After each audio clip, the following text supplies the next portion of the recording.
saya Elsa Melia Pratiwi dengan NIM B1A1 19313 dari kelas H angkatan 2019. Langsung saja, pada buku pertama saya membawakan materi steroid adalah senyawa organik lemak sterol tidak terhidrolisis yang dapat dihasilkan melalui reaksi penurunan terpena. Steroid merupakan satu golongan senyawa triterpenoid yang mengandung inti siklopentana, yaitu 3 cincin sikloheksana dan sebuah cincin siklopentana. Penggolongan atau klasifikasi steroid: 1. Hormon kelamin, 2. Hormon adrenokortikon, 3. asam empedu, 4. aglikon kardiak, dan 5. sterol. Hormon kelamin dihasilkan oleh kelenjar genoid. Hormon kelamin pada laki-laki tergolong steroid yang caranya testosteron dan androsteron. Dan pada hormon kelamin perempuan, steroid tergolong yang caranya estrogen dan progesteron. 2. Hormon adrenokortikon merupakan hormon steroid yang disintesis dari kolesterol dan diproduksi oleh kelenjar adrenalis bagian korteks. Ketiga, asam empedu merupakan asam steroid yang dihasilkan atau diproduksi oleh hati dari kolesterol melalui reaksi kimia dan disimpan di dalam empedu. Asam-asam empedu terdapat di dalam cairan empedu. Keempat, aglikon kardiak. Aglikon kardiak merupakan bentuk glikosida yang dikenal dengan glikosida jantung atau kardionolida. Kelima, sterol merupakan sub kelompok steroid yang terbentuk dari molekul biologi. Mereka dalam bentuk semua jenis bentuk kehidupan dari tanaman ke hewan hingga jamur. Metode sintesis steroid.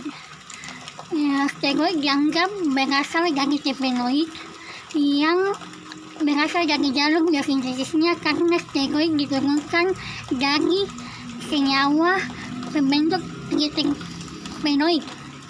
Secara garis besar, biosintesisnya yaitu senyawa yang dimulai dari senyawa asetil koenzim A sebanyak 2 molekul dari beberapa jalur reaksi.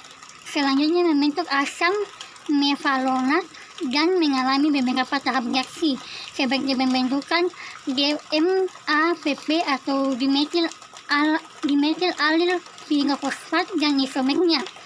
Kedua senyawa ini bergabung dan membentuk monoterpen. Monoterpen selanjutnya bergabung lagi dengan unit isoperen membentuk sesquiterpen. Dua molekul ini membentuk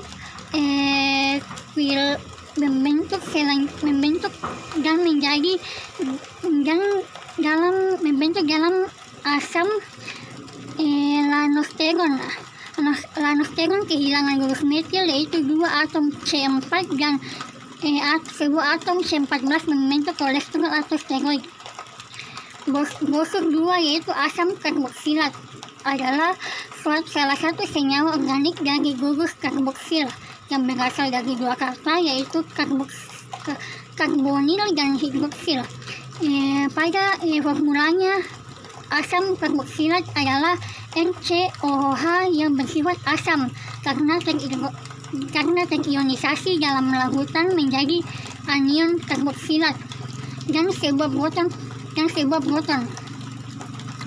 Penggolongan asam karboksilat dibagi menjadi dua yaitu senyawa alifatik dan senyawa aromatik. Pada senyawa alifatik, apabila satu atom H dikeluarkan dan diperoleh gugus alkil yang disingkat R, sementara itu gugus fungsinya berasal dari cincin senyawa gugus alkil yang disingkat argon AR. Oleh karena itu, rumus fungsi asam karboksilat ada 2 yaitu NCOOH untuk golongan alifatik, dan ArCOOH untuk golongan aromatik. Penamaan senyawa karboksilat dibagi menjadi dua, yaitu tata nama IUPAC merupakan penomoran dengan angka dan tata nama umum atau trivial dengan penomorannya menggunakan huruf Yunani. Tata nama trivial untuk asam karboksilat memenuhi langkah-langkah berikut. 1. Tentukan rantai utamanya, jumlah atom C paling banyak pada gugus karboksil. 2. Identifikasi gugus lain yang ada pada rantai utama. 3.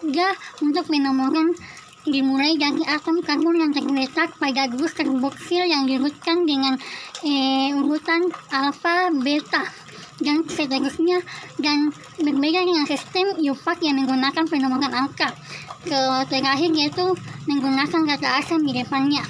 Tata nama IUPAC. 1. Pada asam karboksilat didahului dengan kata asam dan nama alkenanya. Apabila akhiran A, biasanya akan digantikan dengan akhiran OA. 2. Tentukan rantai utamanya, yaitu memiliki jumlah atom C yang paling panjang pada gugus karboksil. 3. Identifikasi gugus alkilnya yang terikat pada rantai utama. 4. Penomoran substituennya dimulai dari letak gugus karboksil. Jika terdapat lebih dari satu, maka penomoran dimulai dari urutan abjad konstituennya dan bukan lagi dari urutan rantai yang paling dekat dengan gugus karboksilnya. Contohnya yaitu asam 3-metil 2-propil pentanoat. Dalam pengurutannya, abjad konstituennya tidak perlu diperhatikan mulai dari awalan di set. Yang perlu diurutkan itu hanyalah pada nama konstituen menurut urutan abjadnya. Terakhir yaitu penambahan kata asam di depannya. 3. Brosur 3 yaitu sintesis asam karboksilat. Asam karboksilat adalah asam yang memiliki banyak kegunaan. Pada karboksilat dibagi menjadi 3 reaksi yang biasanya digunakan untuk mensintesis asam karboksilat, yaitu 1. Hidrolisis derivat asam karboksilat. 2. Reaksi oksidasi. 3. Reaksi Grignard. Pada reaksi derivat asam karboksilat adalah senyawa turunan asam karboksilat yang jika dihidrolisis dengan air akan menghasilkan asam karboksilat. Pada reaksi hidrolisisnya, jika terjadi reaksi serangan dari air atau OH, terdapat gugus karboksil atau gugus nitrit dari senyawa derivat asam karboksilat. Kedua, asam oksidasi. Untuk menghasilkan asam karboksilat perlu dioksidasi, yaitu alkohol primer. Zat pengoksidasinya biasanya digunakan untuk mengoksidasi alkohol primer menjadi asam karboksilat, yaitu kalium permanganat, asam MkMnOH, dan asam pekat. Asam kromat yang dicampurkan dengan CrO3 dengan H2SO4 dalam air. Pada prosesnya, pertama alkohol primer akan dioksidasi untuk menjadi aldehyda. Aldehyda akan lebih mudah dioksidasi dibandingkan alkohol, sehingga reaksi oksidasi akan berlanjut menghasilkan asam karboksilat. Kekurangan pada reaksi oksidasi ini yaitu pada alkohol primernya membutuhkan agen pengoksidasi yang kuat seperti KMnOH4, sehingga dalam alkohol yang kita oksidasi tidak ada gugus fungsi lainnya. Ketiga yaitu reaksi Grignard adalah suatu reaksi reagenerasi dengan karbon dioksida baik dalam bentuk gas, es maupun dalam bentuk kering, yang merupakan metode yang paling umum yang paling sering digunakan untuk membuat asam karboksilat. Pada reaksi ini suatu alkil halida dengan reagenerasi yang menghasilkan asam karboksilat yang memiliki atom karbon satu lebih banyak dibandingkan dengan alkilhalida. Reaksi ini dapat digunakan untuk pemakaian rantai karbon asam pada asam karboksilat. Materi selanjutnya, materi 4, brosur 4, yaitu ester, merupakan senyawa karbon dengan gugus fungsi dan merupakan turunan dari asam karboksilat. Penggolongan esterifikasi yaitu esterifikasi dengan asam karboksilat. 2. Pembuatan ester dengan asam karboksilat. Dan ketiga, alkohol. Pada reaksi Fischer merupakan reaksi yang pertama kali ditemukan. Fischer yang menggunakan katalis berupa asam, biasanya menggunakan asam sulfat pekat, yang diikuti dengan proses pemanasan pada reaksinya, biasanya menggunakan proses refluksi. Sebagai contoh reaksi ini yaitu asam etanoat sebagai asam karboksil dengan propanol sebagai alkohol dan menghasilkan propil etanoat sebagai produk ester dan air sebagai produk sampingannya. Kedua, esterifikasi dengan asil klorida. Asil klorida merupakan senyawa turunan asam karboksilat, di mana atom hidrogen pada gugus hidroksil OH diganti menjadi atom klorida Cl. Reaksi ini antara lain asil klorida dengan alkohol dapat menghasilkan produk ester. Ketiga, esterifikasi dengan anhidrida asam. Anhidrida asam merupakan senyawa turunan asam karboksil di mana gugus hidroksilnya diganti dengan gugus karbonil yang mengikat air. Reaksi asam dengan alkohol dapat menghasilkan ester. Keempat, reaksi transesterifikasi merupakan proses pembuatan suatu ester dari senyawa trigliserida, di mana senyawa ini memiliki cabang dan berukuran besar dan merupakan penyusun utama dari lemak. Penamaan senyawa ester. Tata nama ester diberi nama sesuai dengan nama asalnya. Hanya kata asam diganti dengan alkil pengganti atom H. Karena penamaan asam karboksilat memiliki 3 sistem penamaan, maka ester pun demikian seperti metil etanoat, metil asetat, metil metanah karboksilat, etil butanoat, etil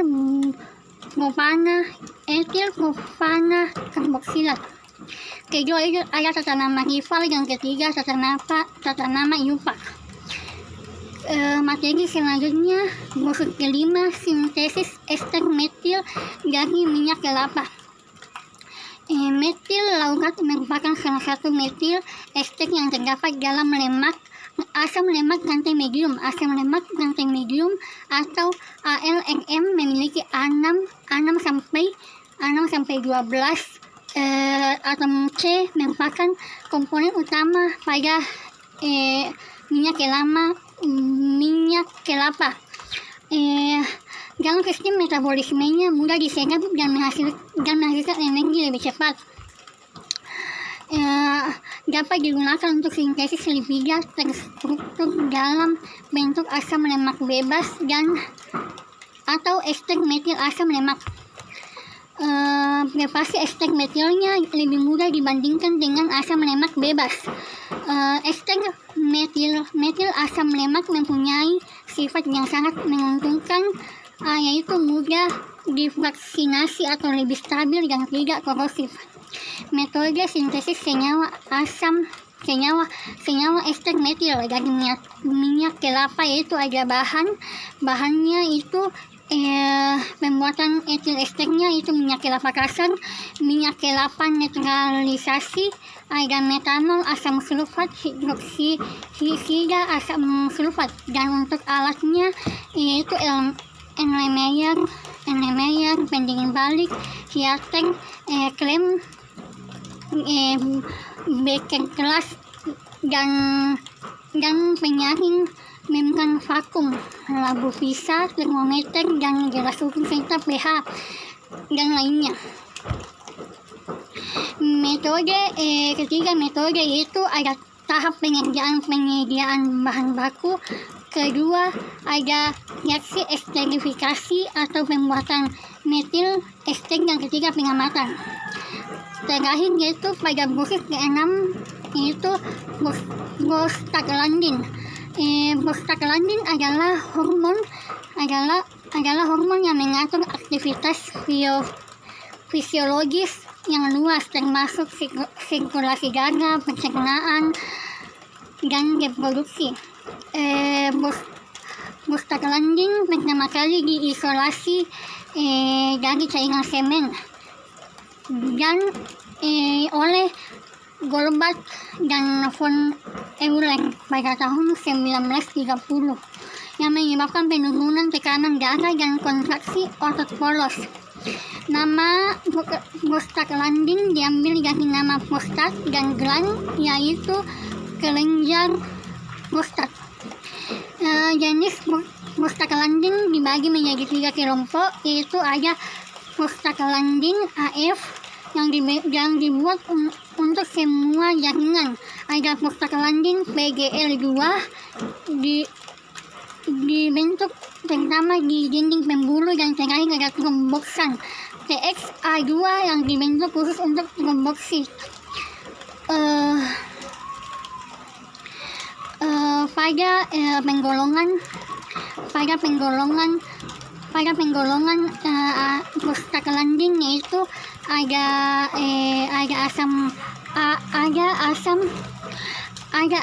membran sel. Pertama itu ada membran sel, enzim asam arachidonat, keempat enzim, dan terakhir asam endoperoksida. Itulah materi yang bisa saya sampaikan pada kesempatan ini. Kurang lebihnya mohon dimaafkan. Wabillahi taufiq wal hidayah. Wassalamualaikum warahmatullahi wabarakatuh.